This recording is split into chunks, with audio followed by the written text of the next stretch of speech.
नमस्कार, UT social में आप सभी का स्वागत है। सेवा पखवाड़ा के अंतर्गत सिलवासा जिला भाजपा का आयोजन प्रधानमंत्री नरेंद्र मोदी के जन्मदिन के उपलक्ष्य में मनाए जा रहे सेवा पखवाड़ा के अंतर्गत सिलवासा जिला भाजपा द्वारा एक विशेष आयोजन किया गया। इस कार्यक्रम में नरेंद्र मोदी की जीवनी पर आधारित एक लघु कथा डॉक्यूमेंट्री का सीधा प्रसारण सिनेमैक्स सिनेमा हॉल में किया गया। कार्यक्रम में सैकड़ों लोगों ने भाग लिया और प्रधानमंत्री मोदी के जीवन और उनके कार्यों से प्रेरणा ली। इस अवसर पर सिलवासा नगर पालिका अध्यक्ष रजनी शेट्टी, भाजपा महामंत्री सुनील पाटिल, सिलवासा जिला भाजपा अध्यक्ष शांतु पुजारी और अन्य भाजपा पदाधिकारी एवं कार्यकर्ता उपस्थित थे। भाजपा महामंत्री सुनील पाटिल ने बताया कि यह आयोजन प्रधानमंत्री मोदी के जीवन और उनके कार्यों को जन जन तक पहुंचाने के उद्देश्य से किया गया है। कार्यक्रम के दौरान उपस्थित लोगों ने प्रधानमंत्री मोदी के जीवन और उनके कार्यों की सराहना की और उनके दिखाए गए रास्ते पर चलने का संकल्प लिया। यह आयोजन सेवा पखवाड़ा के अंतर्गत एक महत्वपूर्ण कदम था और इसने लोगों को प्रधानमंत्री मोदी के जीवन और उनके कार्यों से प्रेरणा लेने का अवसर प्रदान किया। पेश है समीर गोहिल की रिपोर्ट।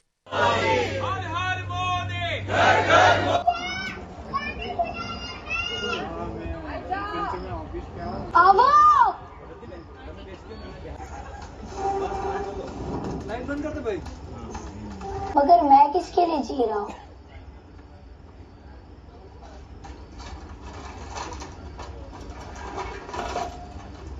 मुझे नरेंद्र बोला करे।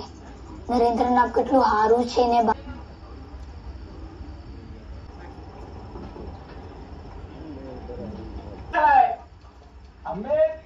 તું કેટલે અધોડા ખવાઈ ગયો જવાબ મળી ગયો ને।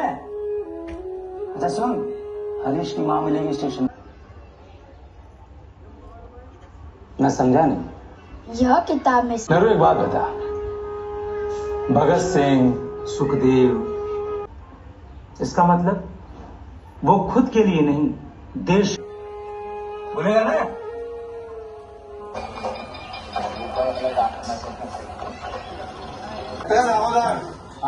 मैं चाय पिला ले। हाँ हेलो रे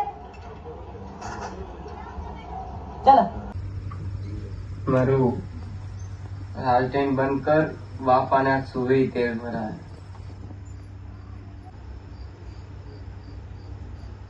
वो एक तरह का अनुशासन है।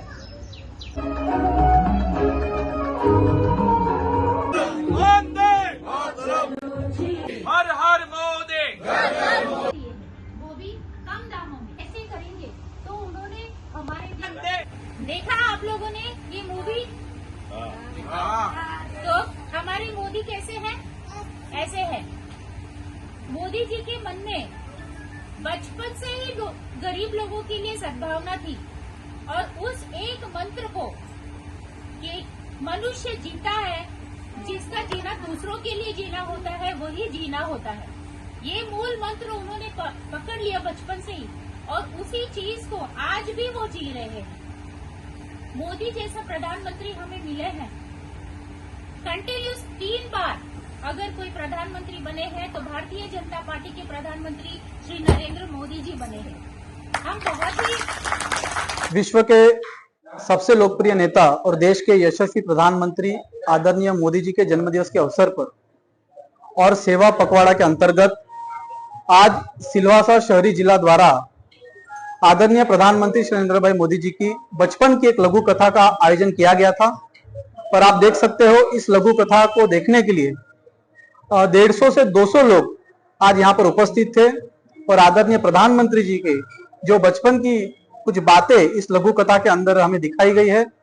सबसे पहली बात अगर जो हमें इस लघु कथा के माध्यम से हमें सीखने मिलता है कि अनुशासन छोटा या बड़ा नहीं होता, अनुशासन अनुशासन होता है। और आदरणीय प्रधानमंत्री जी ने एक बात अंत में एक बात कही है कि जन सेवा ही प्रभु सेवा। तो इस जन सेवा ही प्रभु सेवा के अंतर्गत आज पूरा भारतीय जनता पार्टी दादरा नगर दमन दीव प्रदेश की ओर से पूरे सेवा पखवाड़ा का आयोजन हमने रक्तदान शिविर हो, स्वच्छता अभियान हो या अन्य किसी प्रकार के सेवा के कार्य आदरणीय प्रधानमंत्री जी के जन्मदिवस के अवसर पर हमने रखे हैं। तो मैं पुनः एक बार आदरणीय प्रधानमंत्री जी को जन्मदिन की बहुत बहुत शुभकामनाएं देता हूं। बहुत बहुत धन्यवाद। हमारे यशस्वी प्रधानमंत्री माननीय नरेंद्र भाई मोदी जी के 75वें जन्मदिन के अंतर्गत और सेवा पखवाड़ा के अंतर्गत आज हमें ये जो हमारे नरेंद्र मोदी जी हैं उनके बचपन की लघु कथा दिखाने का अवसर जो हमारे प्रभारी श्री दुष्यंत भाई पटेल जी एवं प्रदेश अध्यक्ष हमारे महेश भाई आगरिया जी और हमारे महामंत्री श्री सुनील भाई पाटिल जी, धर्मेश भाई चौहान जी के तरफ से हमें ये जो अवसर प्रदान किया गया, इसलिए मैं तहे दिल से धन्यवाद कहता हूं। और इस जो मूवी जो शॉर्ट फिल्म थी उसके जरिए काफी अच्छा हमें मैसेज देखने को मिला कि मोदी जी की जो बचपन की कथा है उसमें भी जो उन्होंने जो बचपन में बताया कि उनका जो फ्रेंड है उनको किस तरीके से स्कूल में जाने के लिए उनकी मदद की उन्होंने, और हमारे देश के लिए इसी तरह जो लाइन में खड़े हुए आखिरी इंसान है उसकी हर हमेशा हमें मदद करनी चाहिए, तो ही हमारा देश एवं प्रदेश और राष्ट्र आगे बढ़ेगा। तो इसी जो मूवी दिखाई, इसलिए मैं तहे दिल से सभी हमारे प्रदेशवासियों को तहे दिल से धन्यवाद कहता हूं। साथ ही साथ जो इस मूवी को देखने के लिए आए तो उनको भी मैं तहे दिल से धन्यवाद व्यक्त करता हूं, क्योंकि जो मोदी जी की हर हमेशा से नीति रही है कि सबसे पहले जो लाइन में खड़े हुए आखिरी इंसान हैं उनको, उनकी जो प्रगति होगी, उनका विकास होगा, तो निश्चित रूप से हमारा राष्ट्र और हमारा देश एवं हमारा प्रदेश की उन्नति और प्रगति होगी।